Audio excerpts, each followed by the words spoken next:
नमस्कार। आज के वीडियो में बातचीत होगी प्राइमरी शिक्षा की, प्राइमरी स्कूलों की। पिछले एक हफ्ते 10 दिन में आपने देखा होगा कि देश में प्राइमरी शिक्षा को लेके एक बहस शुरू हुई। राजस्थान में एक जर्जर प्राइमरी स्कूल की छत गिरने से अबोध बालक मौत के मुंह में चले गए। आपने देखा होगा कि उत्तर प्रदेश में प्राइमरी स्कूल्स, जो सरकारी विद्यालय हैं, उनके मर्जर का फैसला योगी सरकार ने लिया। उसमें कहा यह गया कि शिक्षक और छात्र का अनुपात सही करने के लिए यह फैसला किया जा रहा है, शिक्षा की गुणवत्ता को बढ़ाने के लिए यह फैसला किया जा रहा है। और बाद में जब उसका विरोध हुआ या सरकार को परेशानियों के बारे में पता चला, तो उसने फैसला किया कि 1 किलोमीटर से दूर और 50 छात्रों से कम वाले 50 छात्रों से ज़्यादा स्कूल वाले विद्यालयों का मर्जर नहीं किया जाएगा। अगर ऐसा हुआ है तो उसको निरस्त कर दिया जाएगा। मैं अपने गृह जनपद आजमगढ़ में था। इस खबर के आने के बाद मैंने सोचा कि आपको प्राइमरी शिक्षा से जुड़े और एक ऐसा बदलाव, एक ऐसी शुरुआत आजमगढ़ जिले के वासुपार गांव में हुई है, जिसको आपको दिखाना चाहिए और इस पर चर्चा भी करनी चाहिए। सबसे पहला सवाल यह है कि प्राइमरी स्कूलों में, सरकारी प्राइमरी स्कूलों में पढ़ता कौन है। मेरे पास कोई आंकड़ा नहीं है, लेकिन जितने स्कूलों को मैंने देखा है, और इस स्कूल में भी कुल 90 छात्र आज की तारीख में हैं। हालांकि स्कूल का एक हफ्ते पहले उद्घाटन जो ये नया हुआ है, जो मैं आपको दिखाने जा रहा हूं, तब से उन 90 छात्रों में 80% एससी समाज से, दलित समाज से, और बाकी में 90% जो बचते हैं उसमें 90%, यानी 90 छात्रों में से 85-87 छात्र या तो एससी समाज के हैं और या मुस्लिम समाज के। खैर, दोनों की बस्ती भी यहाँ है। और ये लोग वो हैं, इन 90 के 90 छात्रों के पेरेंट्स के पास 2 पहिया वाहन नहीं, साइकिल है या किसी घर में नहीं। ये वो लोग हैं जो भूमिहीन किसान हैं, यानी उनके पास अपनी कोई ज़मीन नहीं, वो दूसरे की ज़मीन पर खेती करते हैं और उसका जो मेहनताना उन्हें मिलता है। ये वो लोग हैं जो दूसरे के घरों का काम करते हैं, मजदूर, श्रमिक वर्ग के। तो पेरेंट्स के लिहाज से, आय वर्ग के लिहाज से मैंने आपको बता दिया। जाति के लिहाज से अगर आपको समझना है तो यह भी जान लीजिए कि देश के और खास करके उत्तर प्रदेश के प्राइमरी स्कूलों में 80% जो जनसंख्या है वो दलितों की या ऐसे मुसलमानों की जिनको आप दलित ही कह सकते हैं या दलितों से बदतर कह सकते हैं। और आय वर्ग के हिसाब से अगर आप देखेंगे तो इसमें वही लोग हैं जो 2 पहिया वाहन या बाइक भी नहीं ले सकते। इन्हीं के बच्चे पढ़ रहे हैं। और ऐसे में अगर सरकार 50 की जगह 49 का फैसला करे और स्कूल को बंद कर दे, जैसे इस स्कूल को ही अगर 49 की संख्या में बंद कर दे, ये एक बहुत चलता हुआ रोड है और 1 किलोमीटर दूर जाए। आजकल बाइक, 4 व्हीलर्स चलाने वालों की संख्या कैसी है और वो किस तरह से रोड पर चल रहे हैं। क्या कोई अपने बच्चे को उस रोड के जरिए 1 किलोमीटर पैदल रोज जाना, रोज आना या कर सकता है? ऐसा क्या है? और प्राइमरी शिक्षा को लेकर सरकारें कितना गंभीर हैं? ये सवाल ये भी है कि पिछले 7 वर्षों में उत्तर प्रदेश में प्राइमरी शिक्षकों की भर्ती नहीं हुई। सवाल ये उठता है कि ये मर्जर आगे की भर्ती को रोकने के लिए भी है, तो फिर ये बीएड, डीएड और ये बीटीसी जैसे एग्जाम क्यों कराए जा रहे हैं? क्यों बेरोजगारों को लगातार शिक्षक बनने का सपना, ख्याली पुलाव पकाया जा रहा है जब वैकेंसी नहीं निकल रही? और क्या उत्तर प्रदेश के चुनाव से पहले ही प्राइमरी शिक्षकों की भर्ती होगी? और ये चुनाव से पहले बेरोजगारों के लिए भर्तियां निकालने का ये जो ट्रेंड है, ये किस तरफ हमें ले जा रहा है? और भी बहुत सारी बातें प्राइमरी शिक्षा से जुड़ी मैं करूंगा, लेकिन पहले आपको एक स्कूल दिखाता हूं जिसको शायद सोशल मीडिया पर आपने कभी देखा भी हो, लेकिन जिसको दिखाने के बाद आंखें चौधिया जाएंगी। क्या सिर्फ शिक्षा की गुणवत्ता के लिए छात्र और शिक्षक का अनुपात होना जरूरी है? क्या अच्छी बिल्डिंग होना ही जरूरी है? क्या घर से नजदीक विद्यालय होगा तो अच्छी पढ़ाई होगी, दूर होगा तो खराब पढ़ाई होगी, अच्छी पढ़ाई होगी? ये सारे सवालों के जवाब ना है। सबसे पहली बात, स्कूलों के और इस तरह के स्कूलों में पेरेंट्स को आकर्षित करने के लिए। और क्या प्राइमरी स्कूल में गरीबी रेखा से नीचे रहने वाले लोगों के बच्चे ही पढ़ेंगे? ये सारे सवाल हैं। लेकिन अगर स्कूल वैसे हो तो कैसा हो सकता है? वैसे कायाकल्प योजना के तहत प्राइमरी स्कूलों में टाइल्स तो लगवाए जा रहे हैं, बेंच तो लगवाए जा रहे हैं, लेकिन पढ़ाई के लिए कितनी शिद्दत से काम किया जा रहा है, ये देखने वाली बात। तो ये जो स्कूल आप देख रहे हैं, ये प्राथमिक विद्यालय बासुपार बनकट, अजमतगढ़, आजमगढ़। प्रधानमंत्री मोदी की तस्वीर एक तरफ, योगी जी की एक तरफ। और इस स्कूल में ये जो आप क्लासरूम देख रहे हैं, ये सारे क्लासरूम हैं। और यहाँ पर मैं सारी चीज़ दिखाऊंगा। सबसे पहली चीज़ जो मुझे सबसे ज़्यादा आकर्षित की यहाँ आने के बाद, कि जिस समाज, जिस तबके के छात्र यहाँ पर आते हैं, आपने प्राइमरी स्कूलों में छात्रों को लंच करते देखा होगा, वो ज़मीन पर टाट पर बैठा करके उन्हें खिलाया जाता है। लेकिन यहाँ पर प्रॉपर डाइनिंग टेबल है और खाने का ये शानदार इंतज़ाम है, टाइल्स लगी हुई है, छात्र लंच यहाँ पर करते हैं। मैं दूसरा ये रसोई घर आपको दिखाता हूँ। इसकी स्वच्छता, इसके सारे इंतज़ाम, खाना पकने की व्यवस्था आप देखिए। किसी भी महानगर के, किसी भी अच्छे खासे परिवार के जो किचन का इंतज़ाम होता है, सफाई होती है, पूरी टाइल्स लगी हुई, सारी चीज़ें। और ख़ास बात ये कि इस स्कूल के सारे कमरों में सीसीटीवी कैमरे लगे हुए, कुल 16 कैमरे, पानी पीने का इंतज़ाम, टंकियाँ। और जो चीज़ दिखाता हूँ,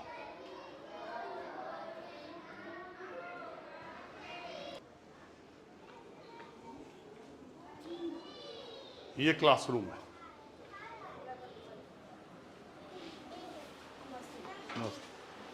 आइए, अंधेरा है, बच्चे अभी आपको दिखाई नहीं दे रहे।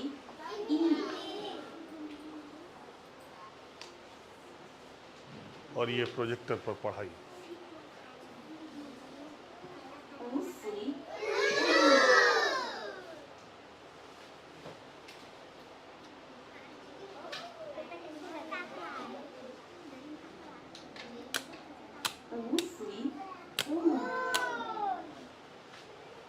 अब ये क्लासरूम देखिए, ये बच्चे देखिए, ये नौनिहाल, इनकी उम्र देखिए, इनकी शारीरिक ताकत कितनी होगी, इनको आप देखिए। और ये बच्चे अगर 1 किलोमीटर से ज़्यादा या 1 किलोमीटर तक पैदल जा कर के इन्हें जाना हो, इन्हें स्कूल में लाना ही शिक्षकों के लिए एक बहुत बड़ा चैलेंज है। क्योंकि ऐसे परिवारों के लोग, पेरेंट्स अभी उतने जागरूक नहीं है कि बच्चों को 1 किलोमीटर तक छोड़ने जाए। ये बच्चे अपने से 1 किलोमीटर या 2 किलोमीटर, आप इन बच्चों को देख लीजिए।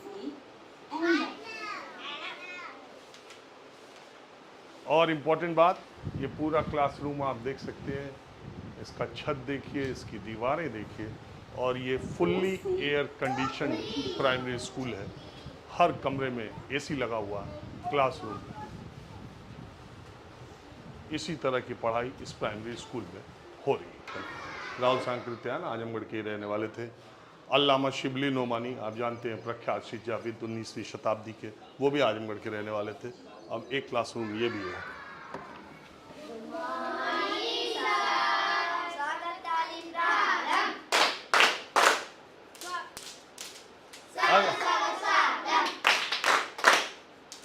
बस करो, बस बस।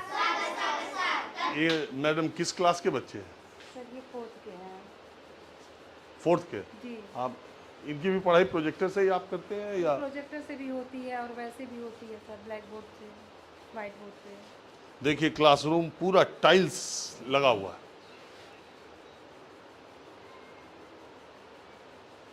सारे उसी तरह के रूम, एयर कंडीशनड, कर्टन, ये सारे स्कूल। उत्तर प्रदेश में ऐसे प्राइमरी के स्कूल इससे पहले मैंने नहीं देखे, आपने भी नहीं देखे होंगे। इस ज़िले में भी ये अपने तरह का अनूठा और पहला स्कूल है। देश में अगर प्राइमरी स्कूल को बचाना है तो सरकारों को, समाज को और उन संस्थाओं को उसी तरह काम करना पड़ेगा। और इन स्कूलों में जब जिस समाज की बात मैंने की, जिस आय वर्ग की बात की, उससे इतर लोग आना शुरू करेंगे। क्योंकि अब प्राइमरी स्कूल के टीचर वो टीचर पहले भी शानदार थे, और इन दिनों जिनकी भर्तियां हो रही हैं वो लोग ज़्यादा हैं जो प्रतियोगी परीक्षाओं में दे रहे थे, और जिनके ज्ञान का स्तर प्राइवेट स्कूल के अध्यापकों से कहीं बेहतर है। ज़रूरत है उसको ज़्यादा से ज़्यादा यूटिलाइज करने की। सरकारें इसको करने के बजाय फैसले उलट पुलट तरीके के ले रहे हैं, और समाज के जिस वर्ग को शिक्षा की सबसे ज़्यादा आवश्यकता है, बच्चों को जिस बात की सबसे ज़्यादा आवश्यकता है, खतरा सबसे ज़्यादा प्राइमरी स्कूलों पर मंडरा रहा है। और अब आपको मैं लाइब्रेरी दिखाता हूँ। आप जानते ही होंगे, नहीं भी जानते होंगे तो कैफी आज़मी, आजमगढ़ के कैफी आज़मी पुस्तकालय का नाम है। और ये लाइब्रेरी दिल्ली, मुंबई, चेन्नई, बेंगलोर के कितने प्राइवेट स्कूलों में ऐसी लाइब्रेरी होगी। और एक बात और, अगर आप पश्चिम बंगाल के सरकारी स्कूलों में जाएं, मैं जाता रहता हूं तो मुझे पता है,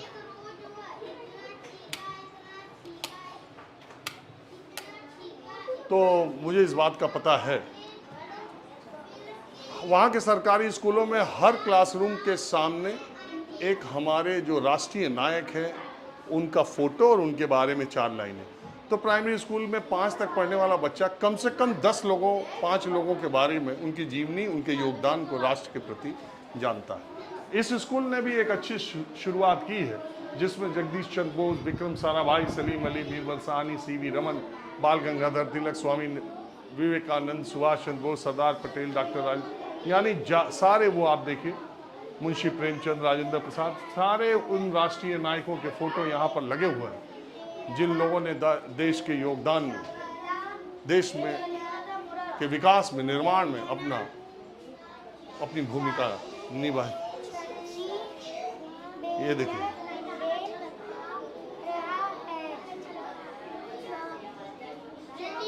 देखिए बच्ची पढ़ रही है।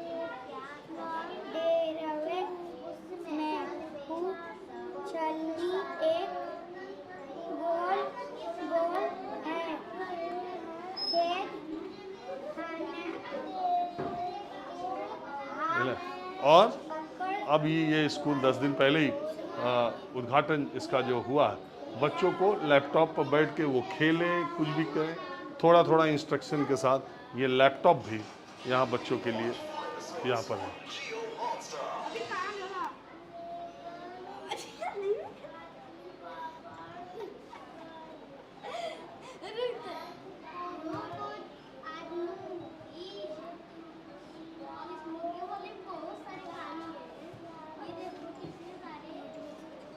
इस तरीके से, इस तरह के प्राइमरी स्कूल को देख करके आपके दिमाग में बात आ रही होगी कि देश की प्राइमरी शिक्षा को सुधारने के लिए क्या प्रयास करने की ज़रूरत है। अगर इस तरह के laptop, air condition library, classroom, इस तरह के भोजन की व्यवस्था, डाइनिंग टेबल, किचन, तो कौन ऐसा, और सबसे बड़ी बात, शिक्षकों का स्तर प्राइवेट से कहीं ज़्यादा है, तो कौन ऐसा पेरेंट होगा आसपास का जो यहाँ पढ़ाना नहीं चाहेगा।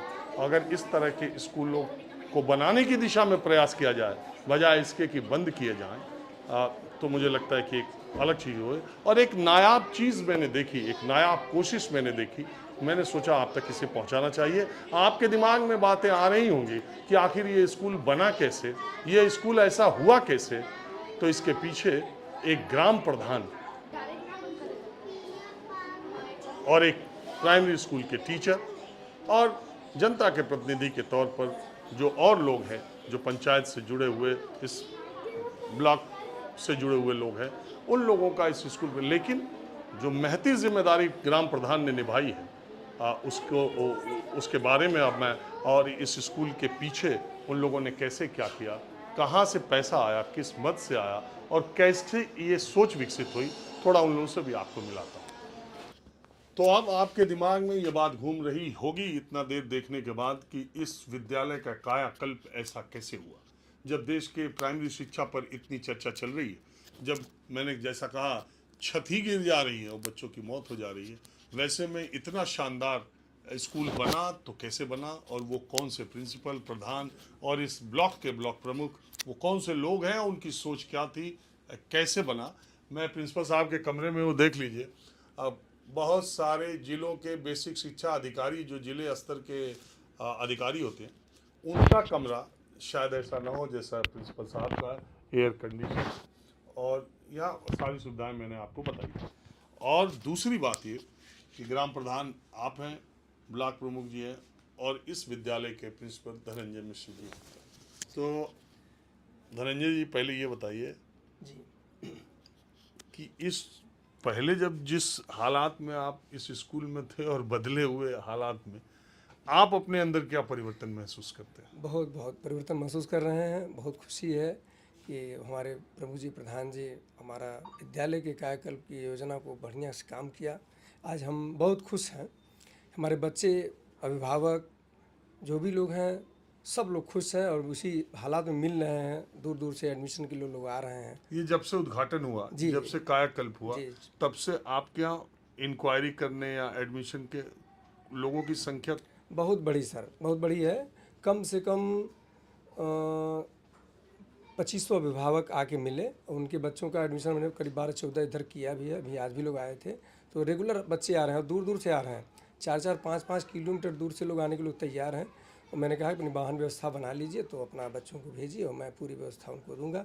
चूँकि निःशुल्क व्यवस्था है, मैं जो भी अपने बन सकूँगा उनका शिक्षण कार्य उनका पूरा करूँगा। अब इस स्कूल के कायाकल्प के धुरी इस गांव के ग्राम प्रधानों पर तमाम तरह के आरोप आप सुनते ही रहते हैं, प्रधान निधि, मनरेगा, बहुत तमाम चीज़ें। लेकिन ऐसे में ही एक ग्राम प्रधान ने ऐसा काम किया है जिसकी सिर्फ सराहना नहीं की जानी चाहिए, बल्कि उससे एक रास्ता लेने, एक सीख लेने की भी आवश्यकता है तमाम उन ग्राम प्रधानों को। और ज़रूरी नहीं कि राष्ट्रीय और प्रादेशिक सरकारों के भरोसे रहकर ही कोई काम किया जा सकता। स्थानीय प्रतिनिधि भी अगर चाहें तो ब्लॉक लेवल पर, ग्राम सभा के लेवल पर वो बदलाव कर सकते हैं। सबसे पहले आप अपना नाम बताइए। जी, मैं अब्दुल वहाब, प्रधानपति, ग्राम पंचायत बासुपार बनकट, ब्लॉक अजमतगढ़, डिस्ट्रिक्ट आजमगढ़, उत्तर प्रदेश। अच्छा, एक इंटरेस्टिंग बात और है, वो सरफराज क्रिकेटर भी आप ही के गांव जी के? जी, हमारे ही गांव के सरफराज क्रिकेटर जो इंडिया टीम खेलते हैं, हाँ, देखिए। जिनकी तस्वीर लाइब्रेरी में लगी हुई है। अच्छा, फोटो लगी हुई है। वो सरफराज जो क्रिकेटर है, मुंबई की तरफ से खेलते थे, वो भी नौशाद, उनके पिताजी, उनके 2 बेटे हैं, आप जानते ही हैं। ये भी उनका भी गांव है। तो वहाब साहब, सबसे पहले तो ये शिक्षा के प्रति आपका लगाव या ये सोच कि इस स्कूल को ऐसा बनाया जाए जिसमें एक तिनका भी कहीं कोई कमी आपने नहीं छोड़ी, air condition, wifi, camera, laptop, ये सारी चीज़ आपने कर दी जो प्राइवेट स्कूलों में नहीं होती। तो ये कैसे आपके दिमाग में आया? आपने कहीं देखा था, कहीं पढ़ा था, या आपका पढ़ाई के प्रति रुझान, या आप पढ़ नहीं पाए थे, क्या बात क्या थी? देखिए, सबसे पहले जब मुझे यहाँ के प्रधानाचार्य ने जीतने के बाद झंडा रोड पर आमंत्रित किया तो मैं आया इस विद्यालय में। और चूँकि मैं भी प्राइमरी पाठशाला का छात्र रहा हूँ, और जो प्राइमरी पाठशाला की शिक्षा होती है वो एक ऐसी बुनियाद होती है कि संस्कृत की जोड़ती है। चूँकि प्राइमरी पाठशाला का पढ़ा हुआ बच्चा अपने माता पिता, अपने घर खानदान, अन्य सबकी तहजीब आ जाती है कि क्या है। तो इसलिए जब मैं इस विद्यालय में आया तो उसी दिन मुझको ये सोच आई कि मैं प्राइमरी पाठशाला को एक आदर्श विद्यालय बना के दूँ, ताकि इसमें जो गरीब बच्चे हैं, जब मैं आया तो यहाँ पे 90% समझिए कि दलित बच्चे पढ़ते थे, और उनके माता पिता इतने गरीब हैं कि हैंड टू माउथ रोज़ कमाते खाने वाले हैं। तो मुझे बड़ा दुख हुआ और मैं उसी दिन तय किया कि मैं अपने ग्रामवासियों को एक ऐसा विद्यालय बना के दूंगा ताकि कोई माता पिता ये न कह पावे कि मेरा बच्चा आर्थिक तंगी की वजह से शिक्षा नहीं ले पाया। अरे वाह, आप वहाब साहब कितना पढ़े लिखे? आप पढ़े लिखे हैं या नहीं, मैं बीए किया हूँ ग्रेजुएशन सिवली कॉलेज से। अच्छा जी। अच्छा, एक तकनीकी बात ये है कि इनकी पत्नी ग्राम प्रधान है, सिद्दीका परवीन, और मैंने जो ग्राम प्रधान कहा उसमें यह है कि प्रधान प्रतिनिधि कहना चाहिए तकनीकी तौर पर, लेकिन एक फैक्चुअल होता है और एक सही बात तो ये है कि आप सब काम धाम देखते हैं और हर जगह ऐसी व्यवस्था। तो मैं आपसे ये जानना चाह रहा हूँ कि बजट के लेवल पे जैसे बहुत सारे लोग जो हमारा कार्यक्रम देख रहे हैं वो सोच रहे होंगे कि लाखों रुपए लगे, प्रधान जी कहाँ से ले आए। देखिए, मैं सबसे पहले बता दूं कि हमारे जो बहुत ही ऊर्जावान प्रमुख हैं मनीष कुमार मिश्रा जी, जब भी मिलते थे तो हमसे यही कहते थे कि है ना, धन की कोई कमी नहीं, आप काम करिए। तो मैं उसी तर्ज पे काम किया। जब भी मिलते थे, मेरी इनसे मीटिंग होती थी, मैं कहता था कि मुझे विद्यालय बनाना है, गांव के खंजा बनाना है, नाली बनाना है। तो प्रमुख जी ने हमारे हमेशा यही कहा कि आप काम करिए, धन की कोई कमी नहीं होगी। तो मुझे और हौसला मिला, और हमारे खंड के अधिकारी, खंड विकास अधिकारी जितेंद्र मिश्रा जी और एडीओ पंचायत साहब, ये सभी लोगों ने मिल करके हमें इतना हौसला दिया कि हमने एक शिक्षा के मंदिर को एक भव्य रूप में बनाया, जो आज हमारा सपना साकार हुआ। और बहुत सारे लोग ये भी मानते हैं कि शिक्षा के प्रति मुसलमानों में और एक मुस्लिम प्रधान ने शिक्षा का ऐसा मंदिर बनाया। हालांकि आजमगढ़ के मुसलमानों के बारे में बात नहीं की जा सकती कि अल्लामा शिबली नोमानी यहाँ खुद ही रहे, लेकिन ये भी एक सवाल है। और यहाँ जो आपके गांव में पॉपुलेशन है वो दलितों की और मुसलमानों की, गरीब मुसलमानों की ज़्यादा है, तो उनमें आपको लगता है कि इस स्कूल से पढ़ाई का। देखिए, मैं बता दूं, जैसा कि हमारे पैगंबर साहब ने कहा था कि शिक्षा हासिल करने के लिए अरब से चीन तक भी जाना पड़े तो आपको जाना चाहिए। तो उसी कड़ी में, है ना, मैंने देखिए जितने हमारे रूम हैं, हमारे यहाँ के महापंडित राहुल शंकर कच्छ के नाम से एक रूम बनाया, अल्लामा शिबली नोमानी के नाम से बनाया। हमने एक लाइब्रेरी दी है कैफी आजमी साहब के नाम से। हमारे यहाँ के गोगा साहब, भिखा साहब थे जिनको काली पानी की सज़ा दिया था अंग्रेजी, हमने उनके नाम से बनाया। तो मैं भी तो एक मुसलमान हूँ इसी देश की, यही तो हमारे गंगा जमनी तहजीब इस देश की है। ये तो बंटवारा अलग तरीके से हो गया ना। जिस दिन हमारा सभी समाज शिक्षित हो जाएगा तो ये चीज़ें हट जाएंगी। अरे प्रिंसिपल धनंजय मिश्रा, प्रमुख मनीष मिश्रा, प्रधान वहाब, तो यही तो बात है। तो आपका बहुत, आपने बताया नहीं कितना पैसा लगा और निधि कहाँ कहाँ से लगी। नहीं, मैंने अब पहले ही बताया ना कि हमारे प्रमुख जी जो है बहुत ही, समझिए कि ऊर्जावान प्रमुख हमारे हैं। और ये चूँकि हमेशा संघर्षशील है, हमेशा लगे रहते हैं। जब ये विद्यालय करीब 1.5 साल से बना रहा हूँ, कम से कम 10 मरतबा देखने आ गए, इतना इनको हौसला रहती है। अब मैं इस इलाके के लोकप्रिय ब्लॉक प्रमुख है मनीष मिश्रा, जो कि सामाजिक गतिविधियों में बहुत एक्टिव भी रहते हैं और मेरे जानने वाले भी हैं। अब इनसे मुझे पहले सबसे इस बात की बधाई कि आपके ब्लॉक में एक ऐसा स्कूल खुला है, बहुत सारे लोग आ रहे हैं। मनीष जी, मेरा सवाल ये है कि आप ब्लॉक प्रमुख हैं, आपके ब्लॉक में बहुत सारे प्राइमरी स्कूल होंगे, फिर इसी विद्यालय पर आपका विशेष स्नेह क्यों रहा? उत्तर प्रदेश सरकार के यशस्वी मुख्यमंत्री आदरणीय योगी जी का और देश के प्रधानमंत्री आदरणीय मोदी जी का इसमें बहुत बड़ा योगदान है। उन्होंने पहले कुर्सी संभालते हुए उन्होंने कहा कि सबसे पहले विकास की कड़ी जहां हमारा गरीब का बच्चा पढ़ता है, जो भारत की तकदीर और दशा लिखने वाला है। निश्चित रूप से भारत गाँव में बसता है। इस गाँव वाले भारत में उन्होंने सबसे पहले आदरणीय योगी जी ने, मैं जिस दिन चुन के आया उसी दिन एक फरमान में चिट्ठी पढ़ा कि पूरे प्राथमिक विद्यालयों को कायाकल्प करके बाउंड्री वाल, 4 दीवारी, टाइल्सीकरण, जहां हम कभी हम लोग 10 साल 20 साल पहले छत चूती थी, छत गिर जाता था, अन्य प्रदेशों में छत भी गिर जाती है, लेकिन उत्तर प्रदेश के यशस्वी मुख्यमंत्री ने संकल्प लिया कि हम सारे प्राथमिक विद्यालयों को एक मॉडल विद्यालय बनाएंगे। हमारा ये पूछना है कि आपके 159 प्राइमरी विद्यालय हैं इस ब्लॉक में, फिर यही विद्यालय ऐसा क्यों बन पाया, इस और नहीं बन पाए, इसका कारण क्या? 159 विद्यालयों में जो हमारे सरकार के पैरामीटर मानक थे, टाइल्सीकरण, बाउंड्री, ऐसा क्यों नहीं बना? और अभी आज के डेट में हमारे पास कम 15-20 प्रधान जो हमारे एक्टिव हैं, वो प्रधान आज लगे हैं कि अपने प्राथमिक विद्यालयों को इसी मॉडल बनाया जाए। अब्दुल वहाब साहब की एक और अच्छी बात थी कि ये थोड़ा लगनशील थे, इनके अंदर वो शिक्षा की जागृति थी कि अपने गांव का, हमने पहली बैठक में कहा कि तो विकास की कड़ी में नाली, खड़ंजा, सीसी रोड हो सकता है, लेकिन सबसे पहले जहां गरीब का बच्चा पढ़ता अपने गांव के विकास के लिए, जितने जनप्रतिनिधि हैं, अगर विकास का मॉडल बनाना है तो शिक्षा को विकास का मॉडल बनाइए। उसी के तहत अब्दुल वहाब जी ने इनके दिमाग में बैठा और इन्होंने उसी दिन से काम चालू कर दिया और आज ये एक मॉडल के रूप में दिखाए। अब आज इनका देखने के बाद हमारे ख्याल से जितने देश के या प्रदेश के प्रधान होंगे या जनप्रतिनिधि होंगे, उनके अंदर भी एक भावना आएगी। इसको एक मॉडल बनाया गया कि देश में शिक्षा की जननी जहाँ। आप इतना जमीनी स्तर पर रहते हैं, सामाजिक, आप ये क्या मानते हैं कि प्राइमरी स्कूल जो है ये सिर्फ बिल्डिंग से या शिक्षकों की भर्ती से, वो तो भर्ती हो भी नहीं रही, ये क्या बिल्डिंग से और ये सारे इंफ्रास्ट्रक्चर से इसका सुधार, अगर आमूलचूल शिक्षा की गुणवत्ता लाने की बात हो, क्या आप सोचते हैं कि क्या क्या और होना चाहिए? और क्या आपको ऐसा लगता है कि प्राइमरी स्कूल पैसा की बर्बादी है सरकारी? नहीं, प्राइमरी स्कूल पैसे की बर्बादी नहीं है। प्राइमरी स्कूल में जितने शिक्षक हैं वो टेंड शिक्षक आते हैं और सरकार की परीक्षाओं के पास करके वो बीएड बीटीसी इसको का बेहतर करके कैसे बनाया जा सकता बेहतर सरकार का और सारे जनप्रतिनिधियों का जब जब सारे पक्ष विपक्ष एक साथ बैठ के, और अगर अगर वाकई में विकास करना चाहिए तो सबको एक साथ मिलकर इस मंदिर को बनाने की जरूरत है पूरे है? देश। वहाब साहब, आपको क्या लगता है कि बिल्डिंग से ही हो जाएगा या शिक्षा की गुणवत्ता? क्योंकि देखिए, मूल बात स्कूल में शिक्षा है, उसको बेहतर बनाने के लिए आप क्या समझते हैं कि प्राइमरी स्कूलों को बंद करना कोई उपाय है, या पैसा उसमें, और या टाइल्स लगा देने से हो जाएगा, ये आपके एसी लगा देने से हो जाएगा? क्या मूल चीज़ आप महसूस करते हैं क्या होना चाहिए? नहीं, देखिए, जो भी प्राइमरी विद्यालय का ग्राफ गिरा उसमें गांव के मुखिया और पेरेंट्स की बहुत बड़ी कमी थी।